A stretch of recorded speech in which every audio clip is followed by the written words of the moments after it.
There's an ancient symbol, a serpent eating its own tail. The Ouroboros. It appears in Aztec cosmology as the end of the world, in Greek philosophy as eternity, in medieval alchemy as the secret of transformation. Same image, different meanings. But every culture that drew it understood something we've forgotten. The thing that sustains you can also be the thing that destroys you. Self-consumption. The cycle that feeds on itself until there's nothing left. This is what your mind does. It creates a version of you, the acceptable you, the successful you, the you that fits in, and then spends your entire life defending that version, fortifying it, refusing to let it go, even when that version is killing you. You want to quit the job that's grinding you down. Your mind says, but you've invested 10 years. You can't throw that away. You want to pursue something that actually matters to you. Your mind says, but that's not realistic. That's not what people like you do. You want to stop performing and just be yourself. Your mind says, but what if they reject you? What if you're not enough? Your mind, trying to protect you, becomes your prison guard, the serpent consuming its own tail, creating and destroying, building and devouring, never breaking the cycle because the cycle is all it knows. Most people live their entire lives like this. They optimize the performance. They defend the persona. They invest decades into becoming someone they're not even sure they want to be. And they never realize they're trapped until something breaks. A crisis, a loss, a moment at 3 a.m. when the performance falls away and they see clearly, I've been living someone else's answer to a question I never asked. Then they have a choice. Go back to sleep or wake up and figure out which part of their mind has been steering all along. This is about that choice, about the philosophy that can show you how your mind works against you, how the Ouroboros forms, and how to break the cycle before you consume yourself completely. In 1973, an anthropologist named Ernest Becker published a book called The Denial of Death. He won the Pulitzer Prize for it, 2 months after he died. Cancer. He was 49. The timing matters. Here was a man who'd spent years mapping the psychological mechanisms humans use to deny mortality, who understood death's terror better than almost anyone. And none of that knowledge saved him. But what Becker left behind wasn't just a theory of death. It was a diagnostic tool for understanding why so many people wake up decades into their existence and realize they've been living the wrong life. His thesis, humans cannot face the reality of their own death without experiencing debilitating anxiety. We emerged from nothing, gained consciousness, learned to love and hope and dream, and will return to nothing. That knowledge is unbearable, so we deny it, and the mechanism of that denial shapes everything. Becker identified 2 paths, 2 ways humans deny death, 2 forms of what he called heroism, cultural heroism. You adopt a predetermined social role. You become a good employee, a respectable citizen, a normal person. You fit into systems that existed before you and will continue after you're gone. Your immortality comes from being part of something larger, the company, the nation, the tradition. You matter because you belong. Personal heroism. You cultivate what's uniquely yours. You create something that expresses your authentic self, art, ideas, work that could only come from you specifically. Your immortality comes from your irreplaceability. You matter because you're singular. Most people choose cultural heroism, not because it's better, because it's safer. And this is where the Ouroboros begins. This is where your mind starts eating itself. Cultural heroism requires you to suppress parts of yourself. the weird parts, the inconvenient parts, the parts that want things the system doesn't value. So your mind splits. One part becomes the manager, the part that says, this is who we are, this is what we're doing, don't question it. The part that craves approval, fears rejection, needs to belong. The other part, the part that knows what you actually want, that remembers who you were before you learn to perform, gets locked away. And your mind spends enormous energy keeping it locked. Because if that part gets out, if you actually listen to it, you might have to change everything. You might have to admit the job you've defended for 10 years isn't what you want. You might have to face the fact that the identity you've built so carefully is a performance, not a person. You might have to risk everything comfortable and certain for something authentic and terrifying. So your mind doesn't let you hear that voice. It overrides it, rationalizes it away, keeps you in the cycle, the serpent eating its own tail. Søren Kierkegaard had a different metaphor for this. He called it forgetting your divine name, not your legal name, the name that was yours before anyone told you what names were acceptable, before you learned which dreams were realistic and which were childish, before you discovered that some versions of yourself were welcome and others were not. Writing in Denmark in the 1840s, Kierkegaard watched people become strangers to themselves, surrounded by crowds, busy with secular matters, becoming more shrewd about the ways of the world. And in all that busyness, they forgot who they actually were. They did not dare to believe in themselves, found it too risky to be themselves. Far easier and safer to be like the others, to become a copy, a number, a part of the crowd. He called this the sickness unto death, not sadness, not depression, the condition of being in despair about not being yourself. And the worst part, most people don't even know they're sick. They think they're fine, they're functioning, they have jobs, relationships, routines that work. They have no idea they've lost something essential. I see this everywhere. People in their 30s, 40s, 50s who are exceptionally good at performing competence, who've optimized every aspect of their lives for external metrics, and you can see it in their eyes. This dullness, this sense that they're running a program rather than living a life. They're not miserable exactly. They're something worse. They're numb. This is what happens when the manager part of your mind wins completely, when you've suppressed the authentic part so thoroughly that you forget it exists. You become, as Virginia Woolf wrote, all outer show and inward emptiness. Dull, callous, indifferent. The Ouroboros consuming itself until there's nothing left but the performance. But here's what makes this so insidious. The performance works. You get promoted. You get respected. You accumulate the markers of success. And your mind uses that validation to justify the suppression. See? This is working. This is who you are. That other voice you sometimes hear at 3 a.m., the one asking if this is actually what you want, that's just fear. Ignore it. The cycle reinforces itself. Each success makes it harder to question.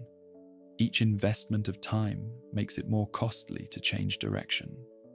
Each year you spend building the performance makes the authentic self harder to excavate. Until you're 45 with a career you never chose, relationships built on a version of yourself that isn't real, and a growing sense that you've been living someone else's life. And the tragedy isn't that you're suffering. The tragedy is that you're not suffering enough to change. You're comfortable, secure, functionally fine, just completely dead inside. Friedrich Nietzsche saw this clearly. He said the problem isn't primarily fear, it's laziness. Every person, he observed, knows deep down they're unique, knows they'll only exist once, knows that the particular combination of experiences and perspectives they have will never exist again. But we hide this knowledge. We hide behind customs and opinions. We cloak ourselves in what everyone else does, what's considered normal, what's considered realistic. Why?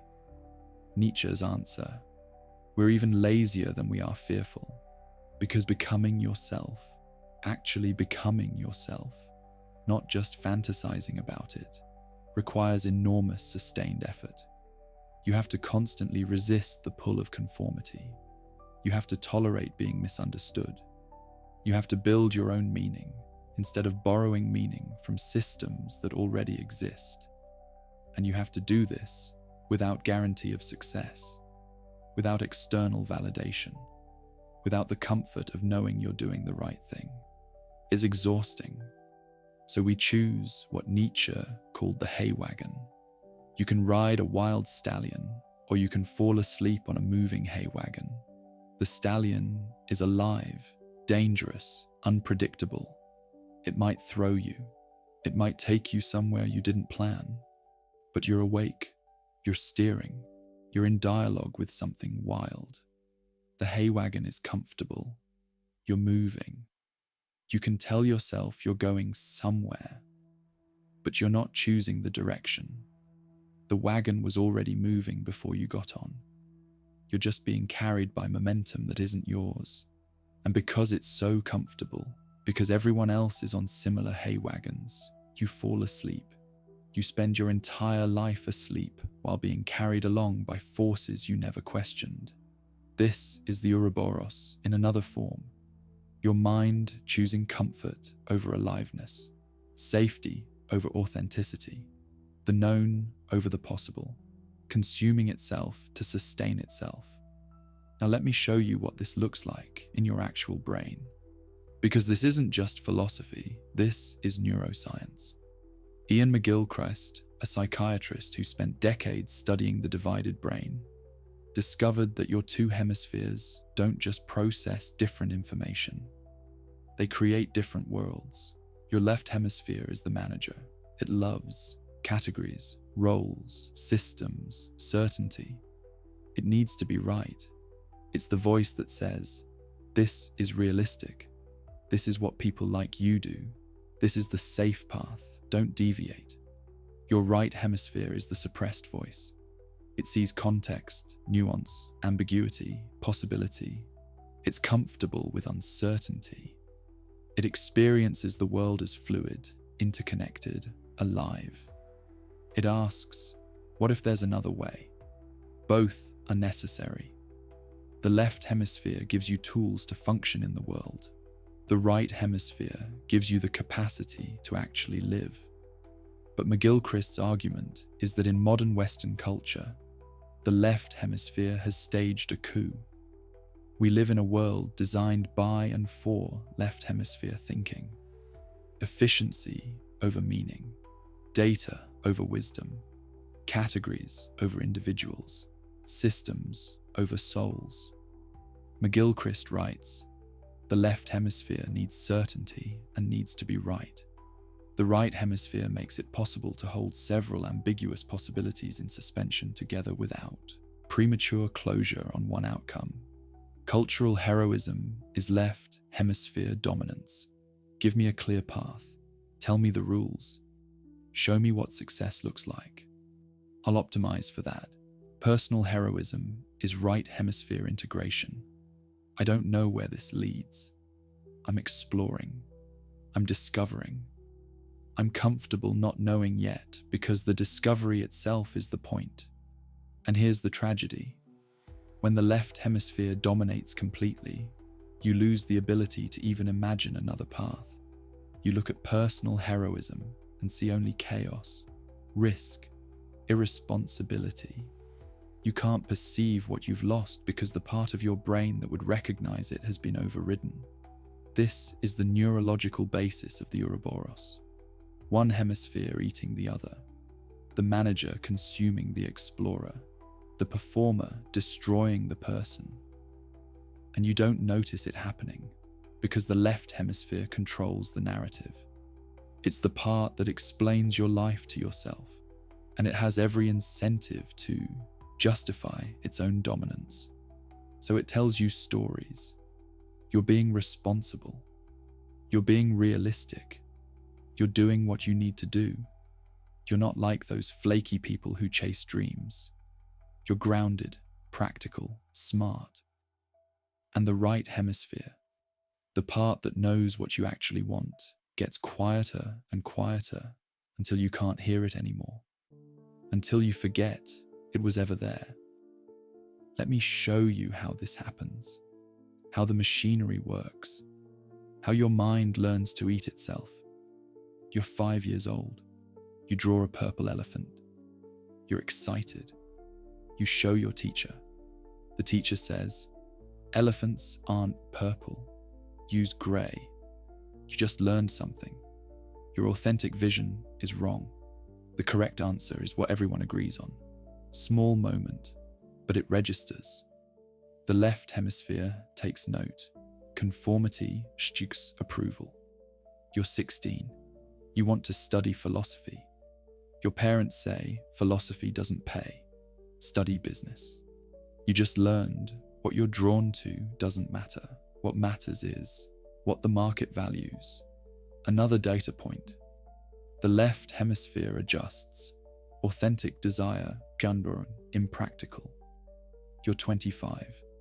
You hate your corporate job, but it has an impressive title. Your friends say, "You're so lucky. I wish I had your job." You just learned your internal experience is irrelevant. What matters is external perception.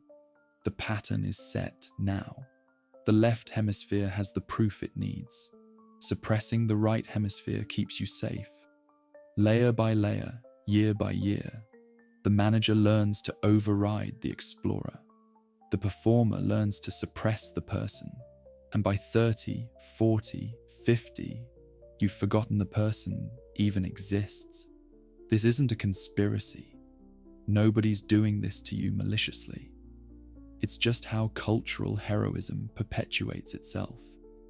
Through 10,000 small moments where you learn that fitting in is safer than standing out. That conforming is smarter than exploring. That the map everyone else is following is more reliable than your own inner compass. And it works. It produces functional adults. People who can hold jobs, pay mortgages, raise families, contribute to society. But it produces them at the cost of their aliveness. The poet David Whyte writes, "The price of our vitality is the sum of all our fears." Every time you chose safety over authenticity, you paid a price. A small piece of vitality, a small dimming of the light. You did it so many times you forgot what full brightness felt like. This is how the Ouroboros forms, not through one dramatic moment of self-betrayal, but through 10,000 tiny ones you didn't even recognize as betrayals at the time, because everyone else was doing the same thing. And collective numbness feels like normalcy. Now I want to show you what this looks like in practice. What happens to actual people when the Ouroboros takes hold. Vincent van Gogh sold one painting in his lifetime. One. He lived in poverty. His family thought he was wasting his life. Society had zero use for him, but he painted anyway, not because it would make him successful, not because anyone was asking for it, but because painting was the only way he knew how to be himself. He chose personal heroism. He refused to let the left hemisphere override the right. He kept listening to the voice that everyone told him to ignore, and he died thinking he was a failure. That's not a happy ending. That's not a story about how following your authentic path guarantees success. It's a story about what it costs to refuse the Ouroboros, to refuse to let your mind eat itself even when every external force is telling you to conform. Van Gogh could have stopped painting, could have gotten a normal job, could have lived a comfortable, socially acceptable life. The left hemisphere was screaming at him to do exactly that. This isn't working. This is impractical. You're failing. But the right hemisphere knew something the left didn't. Failure at being yourself is still preferable to success at being someone else. Not easier, not more comfortable, not more rational by any conventional metric, but more alive. And aliveness, not comfort, is what makes a life worth living. Now contrast that with someone who chose the other path. I know a lawyer, let's call him David, 47 years old, partner at a major firm, successful by every conventional measure, and completely dead inside. He tells me he hasn't felt genuine excitement about his work in 15 years. He's good at it. He makes money. He has status. But when I ask him what he actually wants to do, he goes quiet. Because he doesn't know. The right hemisphere has been suppressed for so long, he can't hear it anymore. He knows what he's supposed to want: partnership, prestige, wealth. The left hemisphere has those metrics locked in. But what he actually wants, that signal is so faint he can't detect it. This is the Ouroboros in its final form. The serpent has consumed so much of itself there's almost nothing left.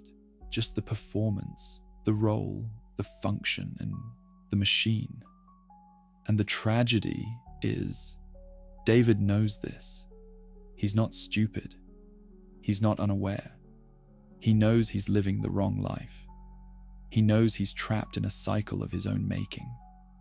But breaking the cycle would mean admitting the last 25 years were a mistake, would mean walking away from everything he's built, would mean tolerating the terror of not knowing who he is underneath the performance. So he stays, keeps performing, keeps defending a life he doesn't even want. The left hemisphere has won so completely that changing course feels like death. And maybe it is a kind of death.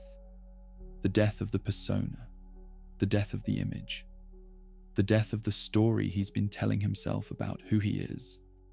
But the alternative is continuing to die slowly. The death of vitality, the death of aliveness, the death of whatever he could have been if he'd listened to the other voice. This is the choice everyone faces eventually. Which death are you willing to risk? The death of the false self, or the death of the true one? Most people choose to kill the true self because it's quieter, because it happens gradually, because you can do it while maintaining the appearance of success. You can be dead inside and still get promoted, still get respected, still accumulate all the markers that tell you you're doing it right. The Ouroboros doesn't look like failure from the outside. It looks like success. That's what makes it so insidious. So how do you break the cycle? How do you stop the serpent from consuming itself? Not through one dramatic decision, through practice. Daily practice of listening to both voices instead of letting one override the other. Start by noticing when they're fighting. You're about to say yes to something, and you feel that pull, that slight contraction, that sense of obligation rather than choice. That's the left hemisphere talking, the manager, the part that knows what you're supposed to do. Pause. Ask the right hemisphere, what do I actually want here? Not what would be smart, not what would avoid conflict. What do I want? Sometimes the answers will align. You're supposed to do it, and you want to do it. Good. Do it. But own it as a choice, not an obligation. Sometimes they won't align. You're supposed to do it, but you genuinely don't want to. Now you have information. Now you can make a conscious choice instead of an automatic one. Maybe you still choose to do it, for specific reasons you can articulate. To support your family, to honor a commitment, to develop a skill that matters to you. That's different from doing it because you're supposed to. That's Sisyphus walking down the mountain with full awareness. That's amor fati, choosing your fate consciously. Or maybe you choose not to do it. You say no. You disappoint someone. You risk judgment. That's personal heroism. That's the right hemisphere finally getting a vote. The practice isn't about always choosing personal heroism over cultural heroism. The practice is about making conscious choices instead of unconscious ones. About noticing which hemisphere is steering. About asking what you're actually choosing and why. This won't make you successful. It won't make you happy in some permanent way, but it will make you alive. And alive, both hemispheres integrated, both voices heard, neither one eating the other. That's all any of us can hope for. Ralph Waldo Emerson wrote in 1841, "For nonconformity, the world whips you with its displeasure." He wasn't exaggerating. When you step off the hay wagon, when you stop performing the role everyone expects, people notice. And they respond, not because they're malicious, but because your nonconformity threatens their conformity. If you can step outside the cultural heroism script and survive, you're proving the script is optional. And that means everyone still following it is choosing to follow it. And if they're choosing, they're responsible. And that's exactly the responsibility they were trying to avoid by conforming in the first place. So they need you to fail. They need you to come back. They need to prove that breaking the Ouroboros leads to disaster. Because if it doesn't, they might have to question their own cycles. This is why changing is so hard. It's not just your own left hemisphere fighting you. It's everyone else's left hemisphere fighting for its own survival. Your transformation threatens their stasis. Your aliveness highlights their numbness. Your choice forces them to confront the fact that they're choosing too. So they'll call you selfish, irresponsible, going through a phase. They'll withdraw approval, question your judgment, make you doubt yourself. And your left hemisphere will use all of this as evidence that you should go back. See? They're all saying the same thing. You must be wrong. This is the final test of whether you can break the Ouroboros. Can you tolerate being the only one who sees what you see? Can you trust your right hemisphere, even when every external voice confirms your left hemisphere's fears? Can you choose aliveness, even when it looks like failure to everyone who's still asleep? Nietzsche had a thought experiment for this, the eternal return. Imagine a demon appears and tells you, you will live this exact life infinitely, every detail, every moment, forever. No changes, no escape. How do you feel? If you feel horror, if your immediate reaction is no, anything but this, then you're living a life shaped by forces you didn't choose. You're on the hay wagon, sleep, being carried by momentum that isn't yours. If you feel yes, I would choose this again exactly as it is, then you've achieved what Nietzsche called amor fati, love of fate. You're not just accepting your life, you're authoring it. The difference isn't in the circumstances. Van Gogh died in poverty, but chose his fate. David lives in luxury, but his fate chose him.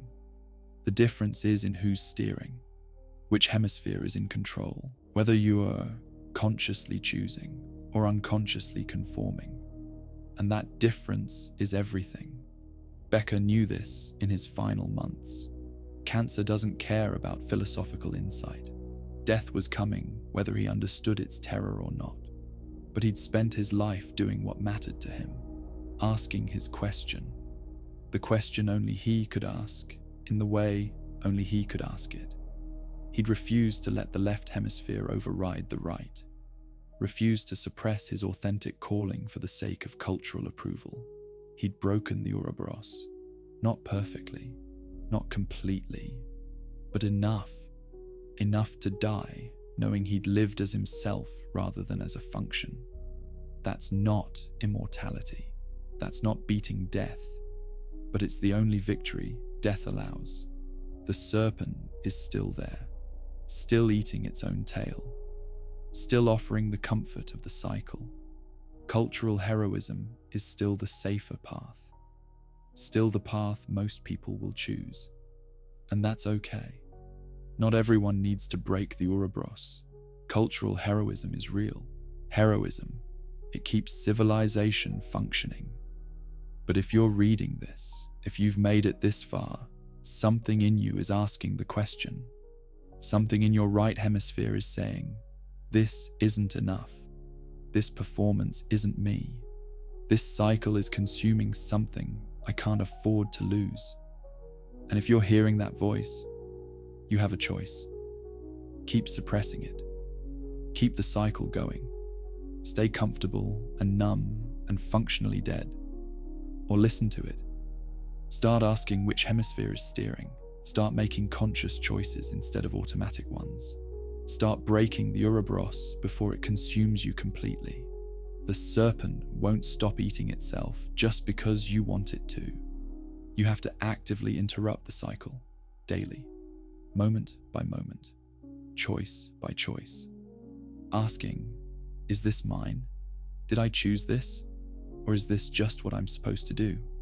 And when the answer is supposed to, asking, do I choose it anyway, for my own reasons? Or am I just following the script? This is the practice. This is how you break the cycle, not through one dramatic transformation, but through 10,000 small moments of consciousness instead of automaticity, of aliveness instead of numbness, of choice instead of conformity. The world will whip you with its displeasure. The left hemisphere will scream that you're making a mistake. Everyone around you will confirm that you should go back to sleep, and you'll have to choose anyway. Choose the wild stallion over the hay wagon. Choose personal heroism over cultural heroism. Choose the right hemisphere's uncertainty over the left hemisphere's false certainty. Choose to be yourself even when everyone else needs you to be someone else.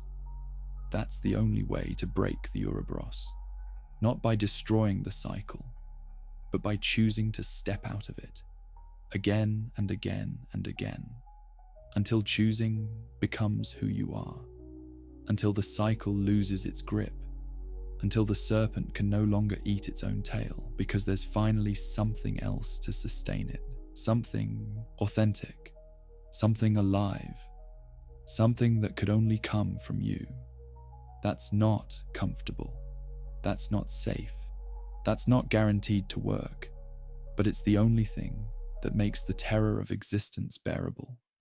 The only thing that lets you face death, knowing you actually lived. The Ouroboros is still there, still consuming, still offering the cycle. The question is, will you keep feeding it? Or will you finally break free